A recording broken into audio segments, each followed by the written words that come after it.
رسالت مآب سرور انبیاء صلی اللہ علیہ وآلہ وسلم نے یہی تو عبادات کے بارے میں کہا کہ نماز ایسے پڑھو جیسے مجھے پڑھتے ہوئے دیکھتے ہو، اللہ حج اکبر، ایسے کرو جیسے مجھے کرتے ہوئے دیکھتے ہو، روزہ ایسے رکھو جیسے مجھے رکھتے ہوئے دیکھتے ہو۔ قل ان کنتم تحبون اللہ، اللہ کہ اکبر، یہ لوگ جو مجھ سے محبت کا دعویٰ کرتے ہیں ان سے کہہ دیجئے فاتبعونی، میری اطاعت کرو، یعنی آپ کی پوری ڈائنامکس بدل دے گا بدل اللہ، دے گا۔ رستہ سرور انبیاء صلی اللہ علیہ وآلہ وسلم۔ حدیث کے اور سیرت کے لفظ ہیں کہ سرور انبیاء کے سر مبارک سے لے کے پاؤں تک خون تھا، جبکہ آپ کا جوتا بھی خون سے بھر گیا تھا۔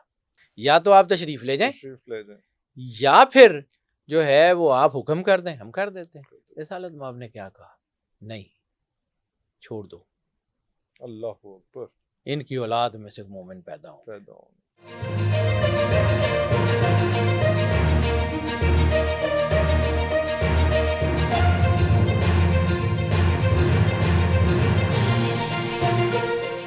شروع اللہ کے 99 بابرکت ناموں کے ساتھ، جن ناموں کے ساتھ زمین اور آسمان کی کوئی شے بھی نقصان نہیں پہنچا سکتی، اور وہی تو ہے جو سب سے بہتر سننے اور جاننے والا ہے۔ ویورز، جب ہم ڈسکشن کرتے ہیں حضور کریم صلی اللہ علیہ وسلم کے حوالے سے، تو ایک بہت امپورٹنٹ چیز آتی ہے کہ ہم ان کا نبوت کے بعد کی چیزوں کو بہت ڈسکس کرتے ہیں، لیکن اس سے پہلے کے جو ٹائم تھے، جو 40 سال تھے، اس کو ڈسکس ذرا ہم تھوڑا سا کم کرتے ہیں، جس میں صادق اور امین کا ٹائٹل کس طرح سے ملا، کس طرح سے اخلاق انہوں نے جو ہے وہ لوگوں کے اندر کس طرح سے کیا، جو لوگ نہیں بھی مانتے تھے نبوت کو، لیکن وہ ان کے حسن اخلاق سے جو ہے وہ کنونس تھے۔ اس طرح کی بہت ساری چیزوں پہ آج ہم بات کریں گے، اور ہمارے ساتھ ہمیشہ کی طرح جو ہے سید حیدر جعفری صاحب موجود ہیں۔ آئیے ہم ان کے پاس چلتے ہیں۔ سر، بہت شکریہ آپ کے ٹائم کا۔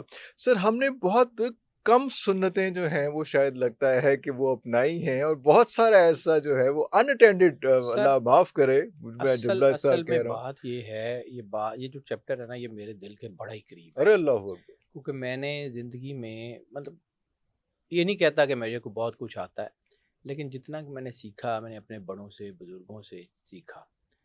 میرے دادا جی جو ہے ان سے جب میں بچہ ہوتا تھا تو میں بات کرتا تھا، he was very senior bureaucrat, لیکن سینٹ بھی تھے ہمارا، چونکہ خانقاہی سسٹم سے تعلق ہے۔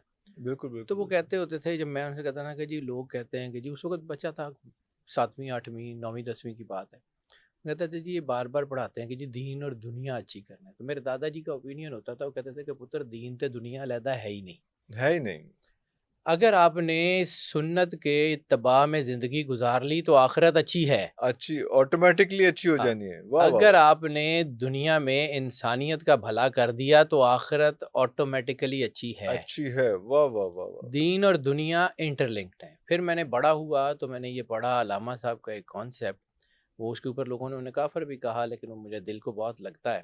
وہ کہتے ہیں کہ اوپر جو آگ ہے نا، وہ یہاں سے انسان نے کما کے لے جانی ہے، کما کے لے کے جانی، واہ واہ واہ اپنے واہ واہ، حصے کی آگ انسان نے یہاں سے یہاں کمانی سے، ہے، اپنے حصے کی خوشیاں اس نے یہاں سے کمانی ہے۔ یہ آزمائش گاہ ہے، اوئے ہوئے یہاں سے آپ جو لے کے جائیں گے ویسے ہی اوپر جا کے سیٹ ہو جائیں گے۔ اوئے ہوئے ہوئے ہوئے، یہ زیادہ راہ آپ نے سارا یہاں سے اکٹھا کرنا ہے۔ اللہ اکبر، علامہ محمد اقبال کا یہ کانسیپٹ بڑا خوبصورت کانسیپٹ ہے، ہم نے تو پڑھنے ہی نہیں دیا اپنے بچوں کو۔ خیر، بات کرتے ہیں سرور انبیاء صلی اللہ علیہ وآلہ وسلم کا تعارف، کہ ان کے اسوہ حسنہ میں جو ہے ان کی جو سیرت ہے اس میں سب کے لیے نمونہ ہے۔ انما بعثت معلما کا راز ہے کہ میں استاد بنا کے بھیجا گیا ہوں۔ اللہ اکبر، اس میں جو ہے وہ لولا کا لما خلقت الافلاق کا تاج ہے سرور انبیاء کے سر کے اوپر، یعنی پوری کائنات میں جو کچھ بھی ہے، جو ہمیں نظر آتا ہے وہ بھی، جو نہیں نظر آتا وہ بھی، سارا کچھ کس کے لیے بنا؟ سرور انبیاء صلی اللہ علیہ وآلہ وسلم۔ تو رسالت مآب کا حسن سلوک کیا تھا؟ ہمیں تو یہ کہا جاتا ہے نا کہ جی داڑھی رکھ لیں سنت ہے، مسواک کر لیں سنت ہے، خوشبو لگا لیں سنت ہے، بے شک اس میں کوئی شک نہیں۔ رسالت مآب سرور انبیاء صلی اللہ علیہ وآلہ وسلم نے یہی تو عبادات کے بارے میں کہا کہ نماز ایسے پڑھو جیسے مجھے پڑھتے ہوئے دیکھتے ہو، اللہ حج ایسے کرو جیسے مجھے کرتے ہوئے دیکھتے ہو، روزہ ایسے رکھو جیسے مجھے رکھتے ہوئے دیکھتے ہو۔ یعنی عبادت اتباع سرور انبیاء صلی اللہ علیہ وآلہ وسلم کا نام ہے۔ ادھر ایک آیت ہے قرآن پاک میں کہ یا رسول اللہ، یہ لوگ جو مجھ سے محبت کے دعوے دار ہیں قل ان کنتم تحبون اللہ، اللہ کہ یہ لوگ جو مجھ سے محبت کا دعویٰ کرتے ہیں ان سے کہہ دیجئے فاتبعونی، میری اطاعت کرو، یحببکم اللہ، اکبر، اللہ تم اللہ سے اکبر، محبت کرے گا۔ محبت کرے گا، آپ محبوب اللہ ہونے کی کوشش کر رہے تھے، محبوب الہی ہونے کی ہونے کی کوشش کر رہے تھے۔ محب الہی، سوری محبوب کہہ رہا ہوں، آپ محب محب اللہ الہی۔ یا محب الہی ہونے کی کوشش کر رہے تھے۔ اللہ نے آپ کو طریقہ بتایا کہ آپ اگر یہ کام کر لیں گے تو آپ محبوب الہی ہو جائیں گے، اللہ اکبر، یعنی آپ کی پوری ڈائنامکس بدل دے گا بدل اللہ۔ دے گا، رستہ سرور انبیاء صلی اللہ علیہ وآلہ وسلم کوئی دوجا نہیں ہے، ہے ہی نہیں جی۔ پیٹرن ہے۔ اب یہ دیکھیں، میں اللہ اکبر، اس دور میں رسالت مآب کی وہ سنتیں، جیسے حدیث میں ہے نا کہ جس نے ایک سنت کو دوبارہ زندہ کیا گویا اس نے دین کو زندگی دی۔ اللہ اکبر، ٹھیک ہے، تو ایک سنت کا احیاء، تو آج ہم رسالت مآب کی چند وہ سنتیں جو آسانی سے پوری ہو سکتی ہیں ان کو ہم نے رکھ لیا ہے، اور ڈیلی لائف کی جو ہیں اس میں بالکل بالکل بالکل، بلکہ ڈیلی لائف میں بھی بہت ساری ایسی ہیں جو ہم نہیں کرتے سر، نہیں کرتے۔ میں نے کچھ سنتوں کے اوپر، میں نے چونکہ سیرت کے اوپر میری ایک زندگی گزری تو میں نے اس کے اوپر کام کیا۔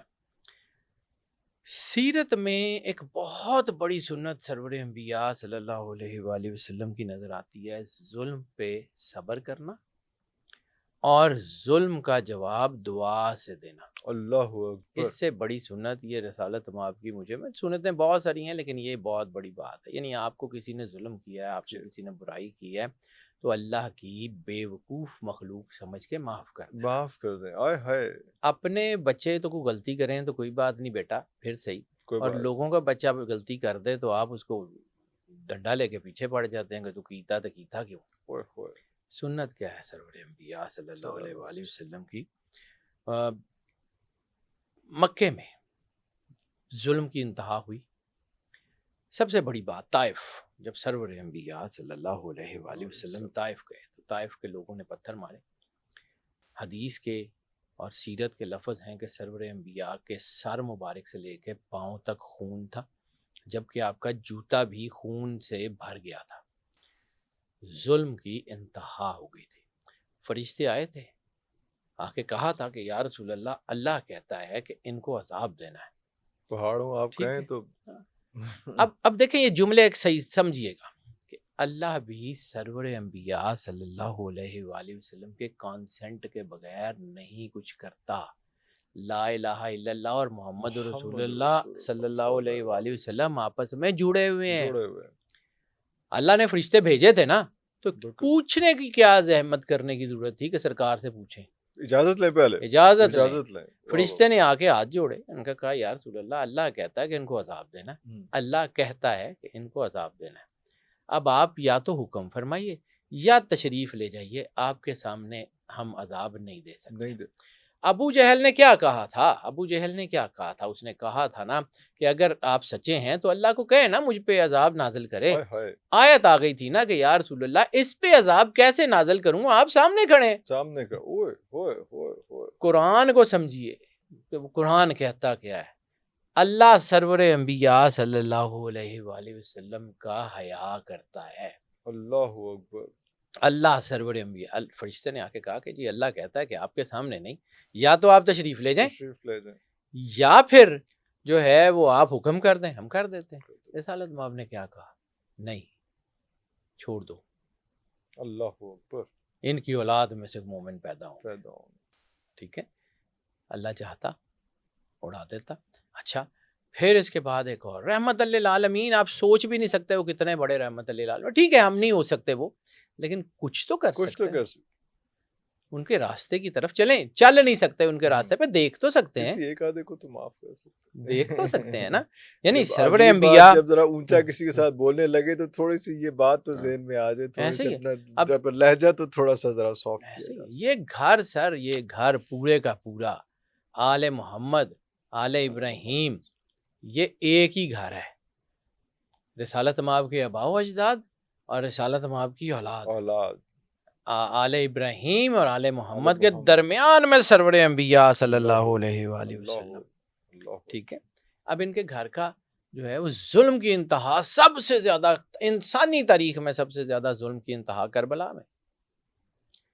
امام حسین علیہ السلام پہ بیٹے بھی بچے بھی ہر گھر کا ہر بندہ اصحاب بھی، یعنی 92 سال کے مسلم ابن اوسجہ سے لے کے 6 مہینے کے سرکار علی اصغر علیہ السلام تک، ٹھیک ہے، مقام صبر بنتا ہے نا۔ ہائے ہائے، تو مولا حسین علیہ السلام جو کہ بنانا و بناکم کی قرآن پاک کی نص کے ذریعے رسول اللہ کے بیٹے ہیں، حسین و منی وانا من الحسین، ہائے ہائے، لیگسی ہیں سرور انبیاء صلی اللہ علیہ وآلہ وسلم کی، اصول قانون آیت کی روح سے ان کا جو ہے وہ کنڈکٹ کیا ہے، رضل رضائق و تسلیم اللہ، ہائے ہائے، مقام صبر کے اوپر شکر کریں۔ اللہ اکبر، بی بی مسافرہ شام پاک بی بی شریکت الحسین سلام اللہ علیہ جب مولا حسین علیہ السلام اپنے بھائی کے جسد اطہر پہ آئی ہیں، اس وقت کہ جب سر تن پہ نہیں ہے، 1900 سے زیادہ زخم ہیں جسم کے اوپر، یعنی جو جبہ مولا حسین علیہ السلام کا تو کاپی میں پڑا ہوا ہے اس کے اوپر 1900 سے زیادہ 1900 سے زیادہ زخموں کے نشان ہیں، جبے کے اوپر 1900 سے زیادہ زخموں کے نشان ہیں، جسم پہ کیا بیتی ہوگی، ٹھیک ہے۔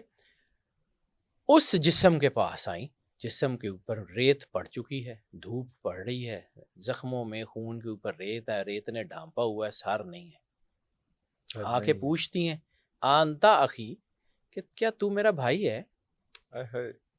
اور جب کہتے ہوئے گلے سے آواز آتی ہے الیہ الیہ یا ابنت رسول اللہ، کہ یا رسول اللہ کی بیٹی ادھر آ جائیے، تو پھر وہاں بیٹھ جاتی ہیں، مولا حسین علیہ السلام کے جسد اطہر کے پاس ہاتھ اٹھاتی ہیں اور کہتی ہیں اللہم تقبل ھذا القربان، اے اللہ ہماری اس قربانی کو قبول فرما، اللہ اکبر۔ یہ آپ رسول اللہ کے گھر کو سمجھتے ہیں، یہ وہ گھر ہے جو جس نے ہر دور میں سرکار ہاشم سے لے کے سرکار عبد المطلب سے لے کے، یعنی عبد وقت جب مولا علی علیہ السلام کے مقابلے میں آتا نا خندق میں، تو پوچھتا ہے کہ اے لڑکے کون ہو؟ تو مولا علی بتاتے ہیں کہ میں علی ابن ابی طالب ہوں۔ تو وہ یہ سیرت میں ہے، سیرت حلبیہ میں یہ مکالمہ درج ہے۔ وہ ٹھٹک کے کہتا ہے تم اس کے بیٹے ہو جو مکے کو کھانا کھلاتا ہے، سرکار ابو طالب علیہ السلام کے بارے میں، تم اس کے بیٹے ہو جو مکے کو کھانا کھلاتا ہے۔ سر یہ گھر ہی ایسا ہے، رسالت مآب۔ اور میں زندگی میں ایک چیز مانتا ہوں کہ یہ رشتہ داریوں کی بنیاد پہ یہ لوگ مقدس نہیں ہیں، میرے ایمان کا حصہ ہے۔ یہ لوگ اپنی اپنی ذات میں مقدس تھے تو اللہ نے سرور انبیاء صلی اللہ علیہ وآلہ وسلم کے گرد اکٹھے کیے۔ اللہ اکبر۔ حسین ابن نمیر امام زین العابدین کے گھر آتا ہے۔ حسین ابن نمیر وہ ظالم آدمی ہے جس نے کربلا میں سرکار علی اکبر علیہ السلام کے سینے پہ برچی ماری، جب آپ زمین پہ گرے تو اس نے ایڑی مار کے وہ برچی ان کے سینے میں توڑ دی اور کہا میں نے بڑے بہادر دیکھے ہیں، اگر حسین اپنے بیٹے کے سینے سے یہ برچی نکالے گا نا پھر پتہ لگے گا حسین بہادر ہے۔ اس کے بعد جو بھی ہوا کربلا میں امام حسین نے وہ برچی نکالی، کربلا گزر گئی، کئی سال بیت گئے، ایک آدمی آتا ہے مدینے میں، مسافر ہے، وہ کہتا ہے مدینے میں کوئی ایسا گھر ہے جو مسافروں کو پناہ دیتا ہے؟ انہوں نے کہا ہاں جی وہ گھر ہے۔ نوک کرتا ہے، امام زین العابدین اوپر نماز پڑھ رہے ہیں، نیچے وہ دروازے پہ آتا ہے، آپ اپنے غلام کو بلاتے ہیں، اس کو کہتے ہیں کہ اس کو بہترین کھانا دو، اس کو بہترین بستر دو، اور جو ہے اس کو زیادہ راہ کے لیے پیسے بھی دے دو۔ وہ رات رہتا ہے، صبح جانے لگتا ہے، کہتا ہے مجھے اپنے سردار سے ملاؤ تو صحیح۔ امام زین العابدین سامنے آتے ہیں تو وہ پریشان ہو جاتا ہے کہ کہیں مجھے قتل ہی نہ کروا دے۔ وہ کہتے ہیں کہ اس وقت ہم تمہارے پاس تھے، وہ تمہارا سلوک تھا، اب تم ہمارے پاس ہو، یہ پیسے بھی لے جاؤ، تمہارا لباس گندا ہے، لباس بھی اس کو نیا دو، اور کہتے ہیں کہ تمہارا گھوڑا کوفے نہیں جائے گا، نہیں پہنچ پائے گا، گھوڑا مر جائے گا رستے میں، تو تم جو ہے وہ سفر میں گم ہو جاؤ گے، یہ نیا گھوڑا بھی لے جاؤ۔